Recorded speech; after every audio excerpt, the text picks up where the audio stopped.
Geography of Arkania. The region of Arkania is one of the smaller lands of Ethra, a primitive world, and a land which most Arkanians suppose to be flat. Although in the past years the hypothesis arose that Ethra was a sphere, none ever managed to prove it.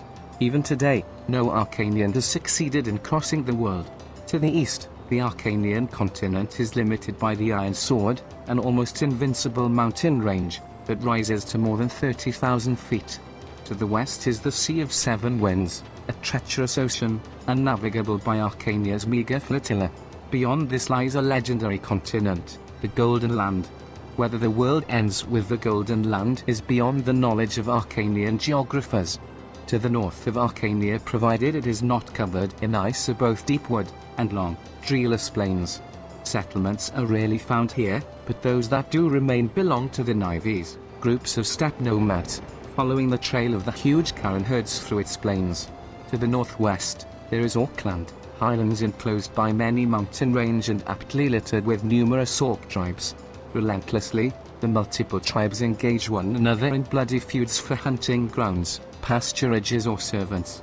Sporadically, the tribes will join together, and, as one massive unit, they will force their way south. And so it is again as these lines are written, the people of Arkania are witness to another orcish raid, one of the most horrible in recorded history.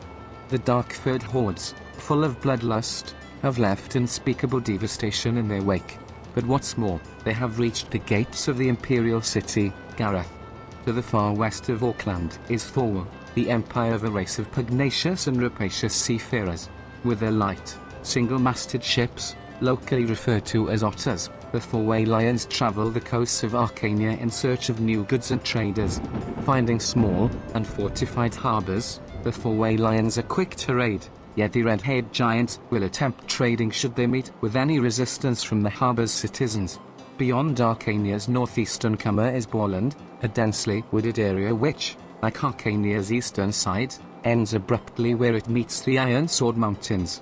Borland is well known for its harsh winters and poor, but hard-working, farming communities who make life sorrowless for their barons, counts and princes.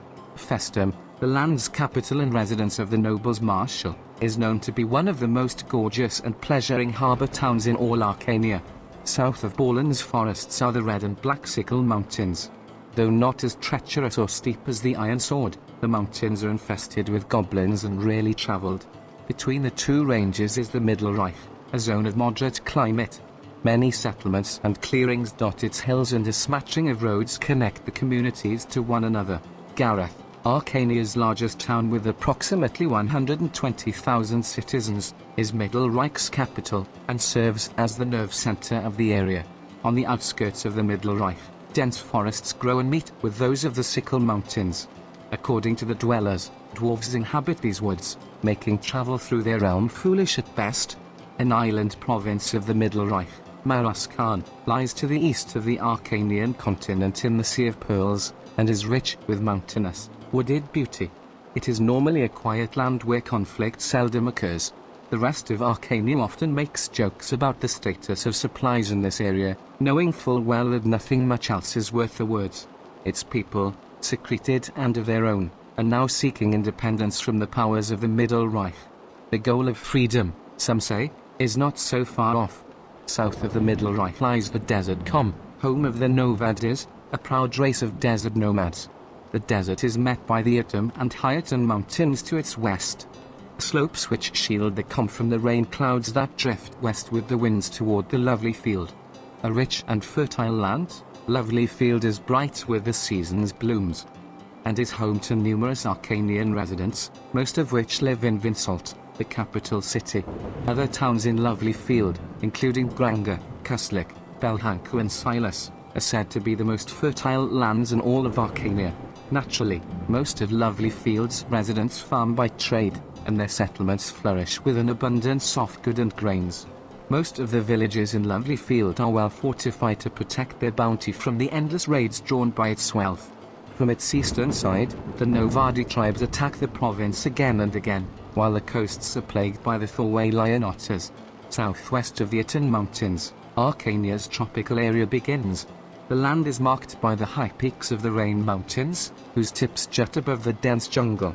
Aborigines and settlers from northern Arkania populate the area, but remain apart as much as possible.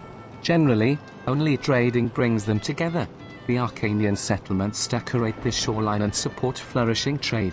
On the other hand, the Aborigines, called Moa, live deep within the jungle in small villages secured on stilts high above the jungle's sometimes dangerous floor. They are experts in herbs, poisons, tinctures and animal preparations, and are sought after by alchemists throughout Arkania. In the southern territories of Arkania, slavery is widespread. In many houses, it is impressive to have a real woodsman as a servant or maid. Alinfa, the city-state at the southern end of the east coast, is the center of slavery commerce and long ago earned the nickname Town of Red Gold. It has, however, drawn another name, Plague Spot of the South, from those opposed to slavery. The most prominent adversary of Alinfa and its policies is the small kingdom of Trahia. Located on the south coast of Arkania, Trahia recently fought for and was granted its independence from the Middle Reich. The southwestern point of the Arkanian continent leads to an archipelago whose largest islands, Token, El Token, and Ben Bukula, are highly respected as suppliers of various spices. Arkania itself measures up to 3,000 miles from its very north to the jungles at its southern tip, not a very long distance for a continent, it may seem, but it would take an Arkanian at least 3 months of constant traveling to cross it. Only a very few men and women would relish the idea of such a daring journey traversing wide areas without hope of seeing another human face for months on end. Crossing hostile lands overrun by orcs and ogres, surviving the imminent danger of such encounters, perhaps only to fall prey to simple, wild animals. It is into this world that your party arrives.